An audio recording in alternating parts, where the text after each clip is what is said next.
शक्तिपीठांपैकी एक असलेल्या कोल्हापुरातील करवीर निवासिनी अंबाबाई मंदिरातील मुख्य शिखरावर सोन्याचा कळस बसवण्यात आलेला आहे आणि याचंच दर्शन घेण्यासाठी आज अंबाबाई मंदिरामध्ये भाविकांची गर्दी देखील झालेली आहे। खरं तर अधिक मासामध्ये हिंदू धर्मात अधिक मासाला महत्त्व असतं आणि त्याच अनुषंगाने या कळसावरती सुवर्ण कलश बसवण्याचं, शिखरावरती सुवर्ण कलश बसवण्याचं अनुष्ठान करण्यात येणार होतं आणि त्याच वेळी बरोबर गोव्यातील एका भक्ताने सुवर्ण कलश दान करण्याची जी काही भावना व्यक्त केली आणि त्यामुळेच पश्चिम महाराष्ट्र देवस्थान समितीने याला मान्यता दिली, पुरातत्व विभागाने मान्यता दिली आणि त्यानंतर मंगळूर येथून हा सुवर्ण कलश बनवून घेण्यात आला आणि जवळपास 1.5 किलो सोन्याचा मुलामा या कलशाला देण्यात आलेला आहे। आतून तांब्याचा कलश आणि वरतून सोन्याचा मुलामा देण्यात आलेला हा कलश जवळपास 13.5 फूट उंचीचा हा कलश आहे आणि जवळपास बाजारपेठेतील या कलशाची किंमत आहे ती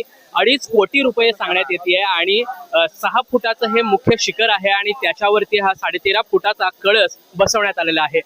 गुरुवारी रात्री जवळपास 8 वाजल्यापासून हा कळस बसवण्यासाठी सुरुवात झाली होती। क्रेनच्या सहाय्याने मंदिराच्या छतावर हा कळस चढवण्यात आला आणि त्यानंतर मुख्य शिखरावरती कारागिरांच्या 40 कारागिरांच्या मदतीने हा कळस बसवण्याचं काम सुरू झालं। संपूर्ण रात्रभर हे काम चालू होतं आणि शुक्रवारी सकाळी म्हणजे आज हे काम पूर्ण झालेलं आहे। आता या कळसाची एक विधिवत पूजा देखील झालेली आहे आणि जो कळसारोहण सोहळा आहे तो देखील लवकरच संपन्न होणार आहे अशी माहिती पश्चिम महाराष्ट्र देवस्थान समितीकडून देण्यात आली आहे। याबाबत अजूनही माहिती काय नेमकी सांगितले हे देखील बघूया। करवीर निवासिनी महालक्ष्मी अंबाबाई मंदिराच्या संवर्धन कामामध्ये आपण शिखराच्या कामामध्ये जेव्हा दगडाचा पूर्ण भाग आढळला तेव्हा पूर्ण वरचा डोम किंवा डेरा हा विटा आणि चुनाचा असल्यामुळे तो मेटलनं कव्हर करण्याचं पुरातत्व खात्याकडनं सजेशन घेतलं होतं आणि त्यानुसार आपण हे काम सुरू केलं होतं। आपण गेले 1 महिनाभर यावर काम सुरू होतं आणि 500 शिखरं धातून म्हणजे तांब्याच्या ह्याच्यात आपण तयार करून घेतली होती, घेण्याचं सुरू केलं होतं। भक्तांच्या माध्यमातून अंबाबाईच्या मुख्य शिखरावर 1.5 किलोपेक्षा जास्त सोनं चढवलेला हा पूर्ण कळसाचा भाग रात्रभर बसवण्यात आला। काल रात्री 11 वाजता सुरू झालेलं हे काम सकाळी 7 वाजेपर्यंत सुरू होतं। सर्व भाग तंतोतंत जुळवून अगदी योग्य पद्धतीनं लावण्याचं काम या कारागिरांनी अगदी उत्कृष्टपणे केलेलं आहे आणि भाविकांनी यानंतर सुद्धा अजून पुढच्या शिखरासाठी काम करण्याची काही भाविकांनी इच्छा व्यक्त केलेली आहे। भविष्यात आपण सर्व शिखरांमध्ये या पद्धतीनं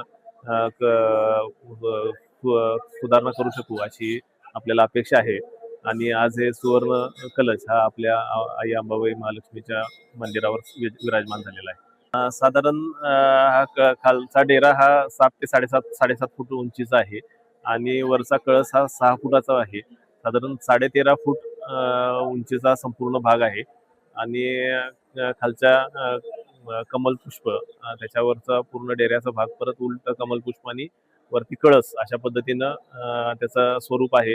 मूळ स्वरूपात ज्या पद्धतीनं तो घडवलेला होता त्याच पद्धतीचा हा धातूचा आकार सुद्धा आपण घडवून घेतलेला आहे आणि त्यामुळे त्याचं मूळ स्वरूपातच सुवर्ण लेपन झालं असल्यामुळं तो जास्त आकर्षक वाटत आहे। ज्या पद्धतीनं तो तयार केलेला आहे त्यामध्ये ऊन वारा पावसामध्ये ते सुरक्षित राहील अशा पद्धतीचा वापर केलेला आहे। आपण कळसाच्या बाजूला जो काकडा लावतो, 15 दिवस काकडा पेटवतो, त्याच्यासाठी आपण विशिष्ट पद्धतीनं कळसाला कुठली झळ बसणार नाही अशा पद्धतीनं कव्हर करण्याचं निश्चित केलेलं आहे आणि तसा आकार तयार करून तो कळसाच्या बाजूला आपण काकड्याच्या वेळी बसवणार आहे जेणेकरून परत त्याचा कळसाला कुठलाही काजळी धरण्याचा प्रकार होऊ नये अशा पद्धतीनं आपण त्याची काळजी घेत आहे आणि चांगल्या पद्धतीने तो कित्येक वर्ष म्हणजे 100 वर्ष राहील अशा त्याची ग्वाही त्यांनी कारागिरांनी दिलेली आहे आणि तो त्या पद्धतीने टिकवण्यासाठी आपण संपूर्ण प्रयत्न करू। तोपर्यंत तुम्ही बघत राहा महाराष्ट्र टाइम्स ऑनलाईन। साई प्रसाद महेंद्रकर, कोल्हापूर।